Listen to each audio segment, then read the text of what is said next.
Republican resistance in the House, not when the votes were counted. Now the governor's highway program. Does the tax vote suggest his winning streak isn't over? Tort reform. Will big business put it back on the ballot? And this, medical marijuana, the governor and the legislature balk at expanding it. Will its supporters put it back on the ballot? Arkansas Week coming up.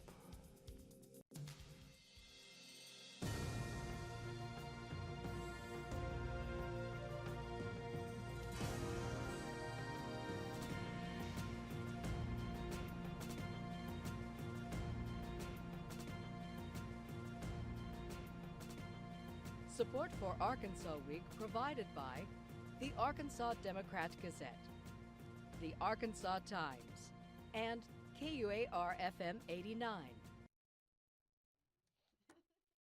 Hello again, everyone. Thanks for joining us for Arkansas Week, and a busy news week it was in not one but two capitals, though we'll begin in Little Rock. Sarah Kellogg joins us from KUAR Public Radio in Central Arkansas, Lance Turner, Arkansas Business, and Steve Bronner, an independent journalist. A lot hinged for the Hutchinson administration on an announcement that was made at 11 a.m. on this past Monday. And here's the takeaway.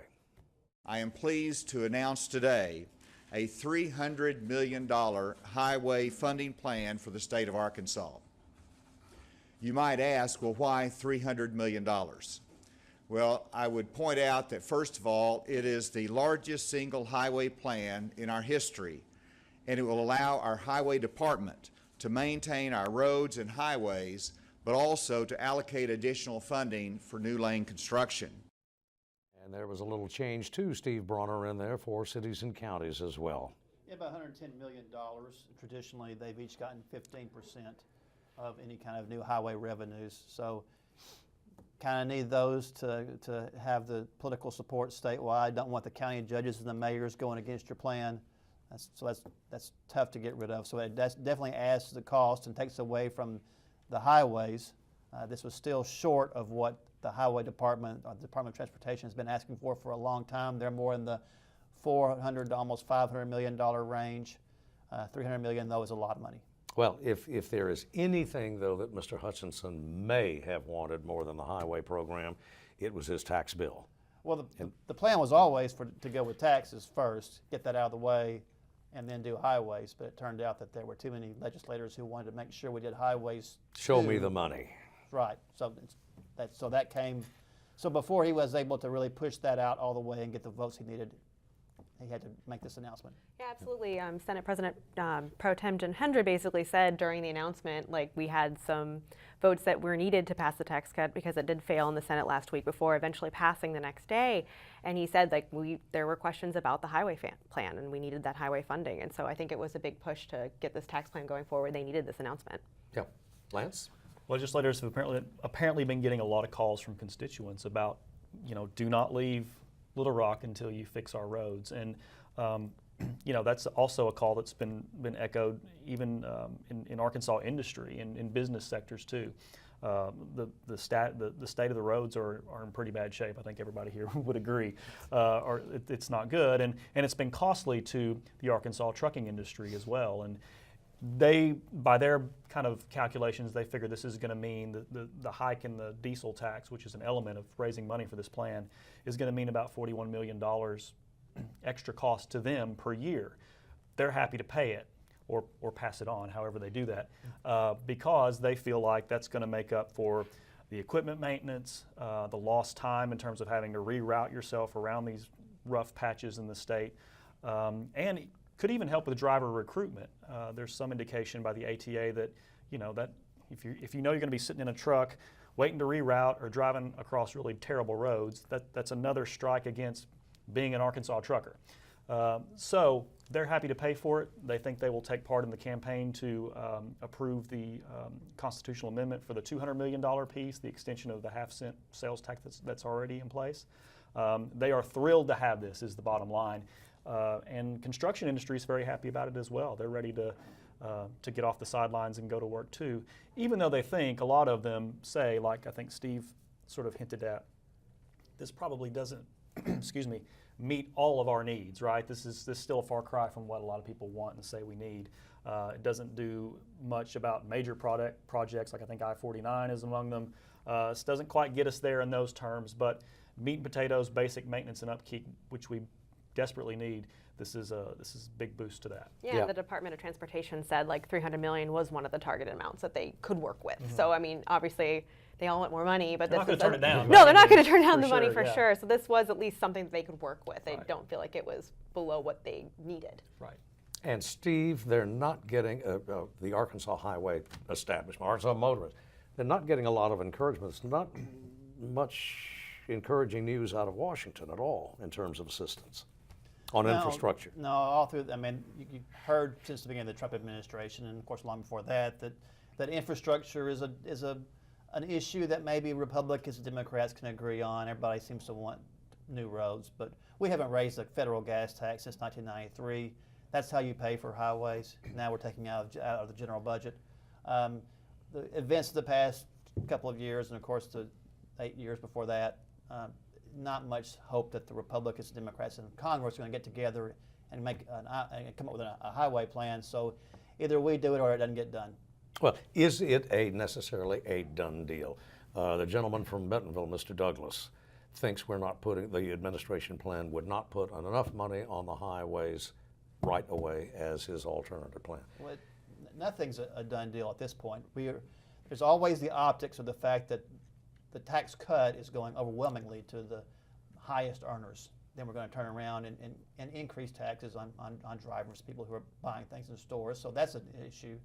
Then it's got to pass the voters if it even gets there. You know, they only get three amendments to refer to the voters. There's going to be others competing for that attention, and then it's got to get to, and it's got to pass the voters who did pass the same tax before. So you'd think that maybe they would do it again, but you don't know that. So we're a long way from laying pavement. Yeah, it's always hard to, it's hard to predict whether or not constituents are going to vote to increase what they're going to pay. And so that was definitely one of the questions, is whether or not, if it makes it to the ballot at all, whether or not it's going to pass. And that's $205 million of that $300 million. And so if that doesn't happen, what are they going to do? That's a big what if. The meat of the program is in fact in that. That's 2/3 of the. Yeah, that's $200 million of the total. Yeah, it's a multi-pronged program. So you've got $200 million tied up in extending this existing sales tax. Then you've got an additional $95 million that's coming from 3 areas. One of those areas is casinos, and there's some unease around that, I think, as well too, in terms of how that interacts with general revenue. And so I think essentially the governor and his team are guaranteeing $35 million to come out of this pot. But that could mean that if casinos aren't going as well as they would like them to, they're going to pull a little out of general revenue. And I think that is some cause for unease as well, and could be a sticking point in some of this. But that's not the biggest, obviously that's not the biggest piece of the pie either. So it's probably a good plan in that it's got a lot of different sources of revenue and a lot of different ways you could go. But it could have some, that could be some points of discussion. Yeah, because the final $2 million is raising the registration for cars that are electric or hybrid, and so that was one of Hutchinson's basically arguments, was saying, well, they're not paying for fuel or for gas, so we'll raise that, and I think that's a fair assessment for him to believe that that's kind of a trade-off. If you're paying for gas, and maybe you're paying a little more for registrations. That only makes up about 200, but that kind of rounds out the rest of that 95. Right. Well, lobbyists and the interests that are allied with general fund agencies, I mean, they can read a poll and they can read the votes in the legislature as well as anybody, if not better. But there is also this concern, and it involves casino revenue, that growth, if there should be growth in casino revenues, that won't go into the general fund. Right, yeah. So why can't we use some casino money for education and some other things as well? Yeah, that's higher correct. ed, prisons, health. Yeah, we've got a lot of needs out there, certainly, and that's been a running theme, I think, through this General Assembly or through this legislative session so far, is that we're cutting taxes over here, but we've got a mounting list of needs over here that deserve probably just as much attention, if not more. And so we've got to make some hard choices, and that's made for some interesting bedfellows. I mean, you've got Republicans who are uneasy about the tax cut, right? And then you've got, but some Democrats have voted for it too. So Yeah. everybody's making their own calculations. Yeah, by and large, though, the loyal opposition, the minority Democrats, they made sort of a run on the EIT, Earned Income Tax Credit, but it was, with all respect, doomed from the start. The numbers just weren't there. I mean, I spoke to a spokesperson for the governor, pretty much quite right after the highway announcement, and I just asked about the Democratic plan, and it pretty much was a non-starter. Like there was probably nowhere for it to go, unfortunately. And it's been a thing that has been run before. I mean, we've heard about earned income tax credit proposals from Democrats in previous sessions, and it just has never gained any kind of traction. And to me, it seems like it came out a little late, quite frankly. I mean, we knew the governor was going to move to cut taxes in this sort of fashion, and then the Democrats come out with a plan, a few days after the governor announces his. It just seemed like it was always going to be too late, even if it was a good idea. But anyway. Yeah, I mean, at that point, coming out, a week after it's already passed one of the Right. legislative bodies. Yeah, it seemed a little late.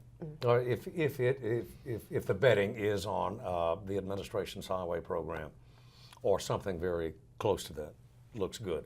He's on a winning streak. He's got his tax bill through. He probably is going to get a highway program. Teacher salaries are about to get $4,000 over a phase-in. He's got reorg. Correct me if I'm wrong, but his government reorganization about the only big ticket item left on his agenda. Yeah, they're still discussing that, but that's pretty much the only thing. Yeah, teacher pay passed officially yesterday in the Senate. It's on its way to the governor's office.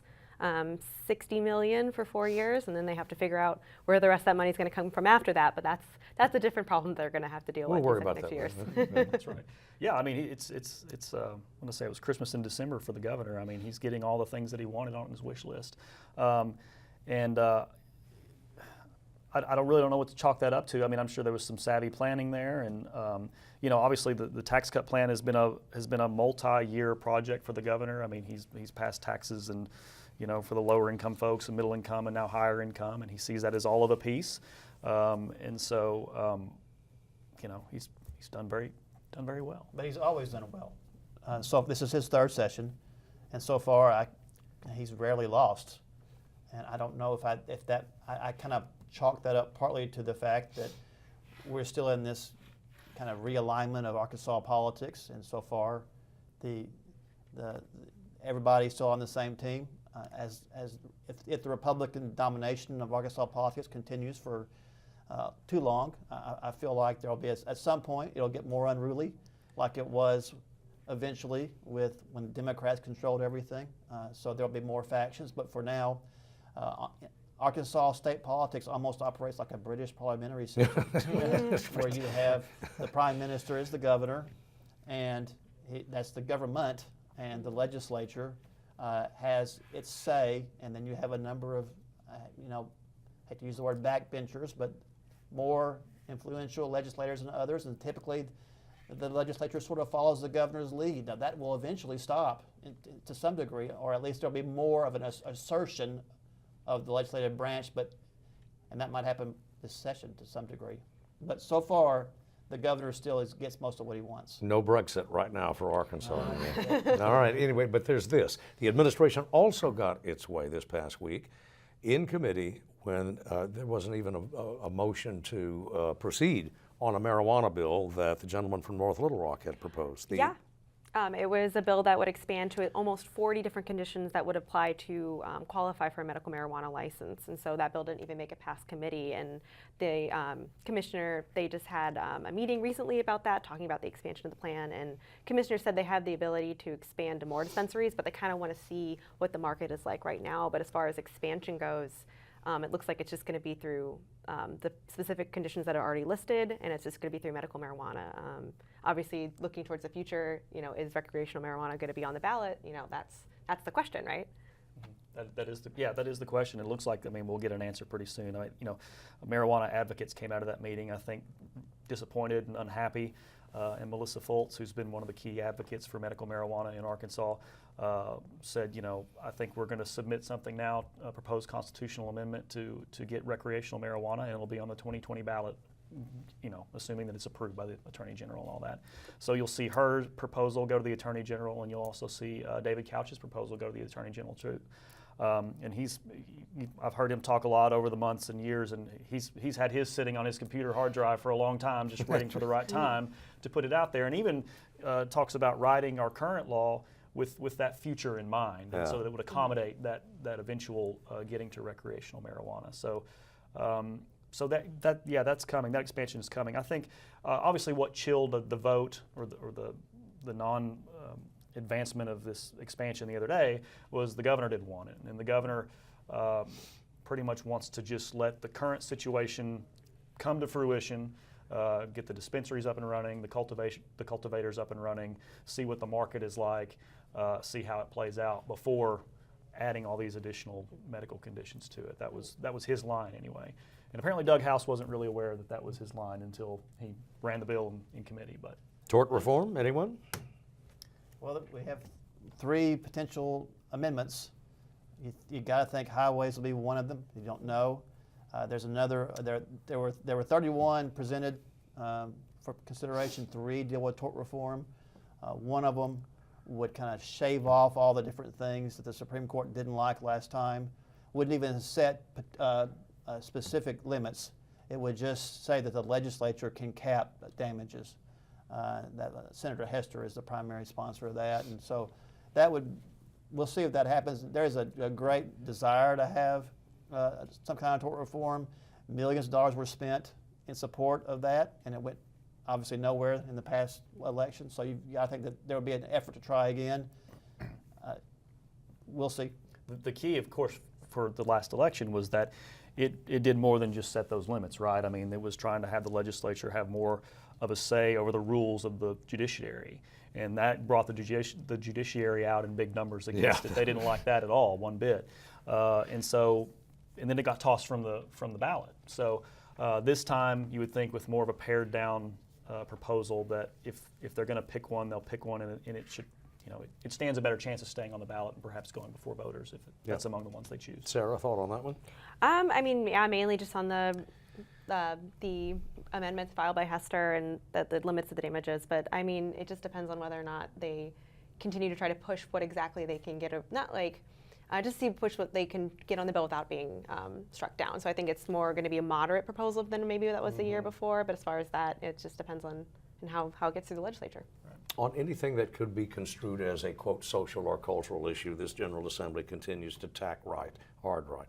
What better example than the trigger bill on abortion, which the General Assembly House, I think, completed legislative action on this week. And we're, I think, Steve, among about a half dozen states now that should a future Supreme Court, or in the future, a U.S. Supreme Court reverse Roe. We would be the 5th among 50 states that would do that. It went through.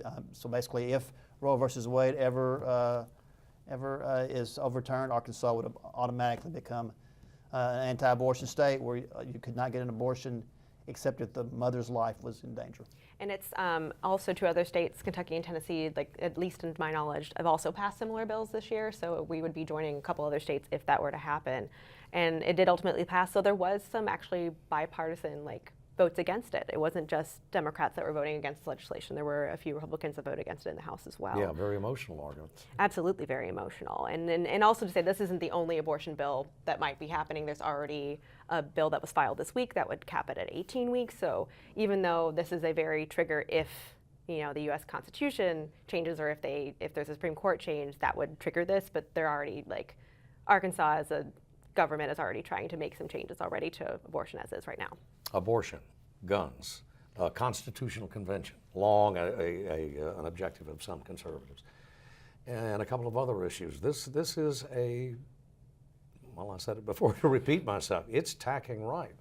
The lawmakers are. It is. You could probably trace that back to the fact that the primary process basically guarantees, it forces both candidates to the right or the left in the primary process, and the more conservative candidate has the better chance of getting through the Republican primary. But it's hard to. How do you define Arkansas? And this is a state that is conservative. At the same time, it just in recent years has voted for, or in the last 2 elections, has voted to legalize medical marijuana, legalize casinos and raise the minimum wage to the highest in the country functionally. So hard to say. Definitely, though, the Arkansas legislature is culturally conservative. Yeah. On economic issues, it can go both ways, but on social issues, definitely a cultural conservative legislature. And, I know both marijuana and casinos approved by a public vote rather than, in the General Assembly. But here's some good news. We're apparently not going to have a government shutdown. Here's the other capitals going on. Yeah. We won't have a federal government shutdown, but that doesn't mean there isn't some controversy, and it's already exploded as we tape on Friday morning. There was a vote last night on the spending bill that would part fund the border wall, and there was a compromise between the Democrats and Republicans. But even then, there was a split even amongst Arkansas representatives. Yep. So we had a 3-3 vote there with Senator John Bozeman voting yes and Tom Cotton voting no, whereas the representatives also split. So even then, it's divided within the interstate. Steve, Mr. Cotton continues to march to his own drummer. He was one of the 3 that voted no, and his rationale now is not enough for border security and not enough, too lenient on undocumented immigrants, on illegal aliens, especially those who are accused of committing crimes. So, again, not the disagreement in the Congress in the Republicans was between voting for this and being more conservative. There was no one who was against the wall. So that's the 3 that voted against it because not enough was being done. Yeah, there was Mr. Cotton, also Mr. Crawford, and Mr. Westerman, if I have it right. That's right. Yeah, voted. Now, also in terms of national affairs that have a direct bearing on Arkansas, Lance, the ag economy. Mm-hmm. Farmers getting a little concerned.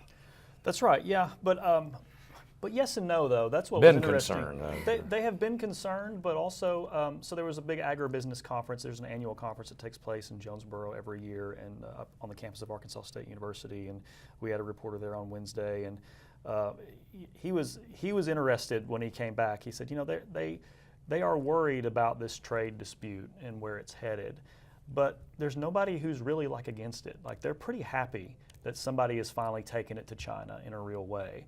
And they are uncomfortable with how the president handles it and maybe how he conducts himself in the course of it. But they really feel like they've got somebody on their side in it. And maybe that's the first time they've felt that way about a president in a long time. And so even though it is painful, and there was a report in the Wall Street Journal in the last couple of weeks about how farm bankruptcies in parts of the country are the highest they've been in a long time. They are willing to see where this is going to go. They feel like at the end of it, they're going to come out with a better deal than what they've had in the past.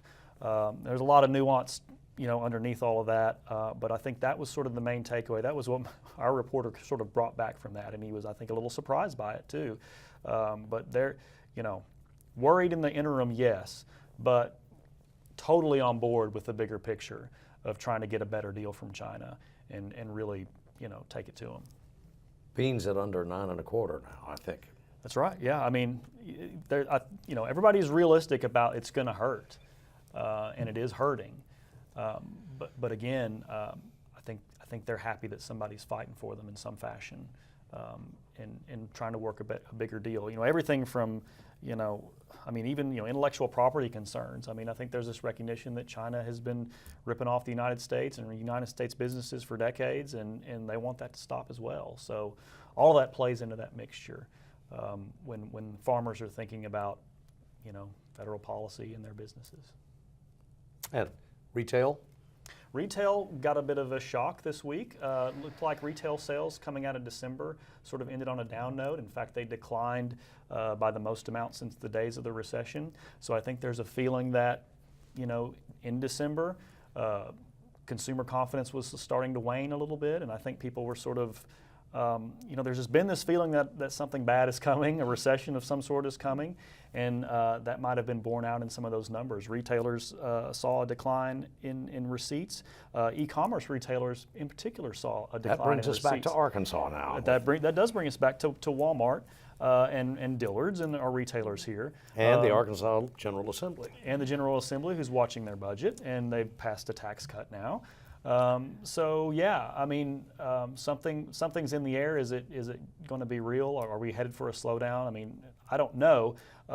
Economists say, yeah, we're always headed toward a recession. There's always going to be another one, and we're way overdue. So I hate to say we're going to have to see what happens, but I think that's what we'll have to see. Online sales tax is happening probably. I was going to say. Yeah, and it is baked into the governor's budget, and so. He needs that money to balance the budget, and so it will be presented as part of a corporate tax package, all contained in one thing. So yes, it's going to be at least voted on. Got to end it there because we're out of time. Thanks everybody for coming in. Thank you. And as always, thanks to you for watching. See you next week.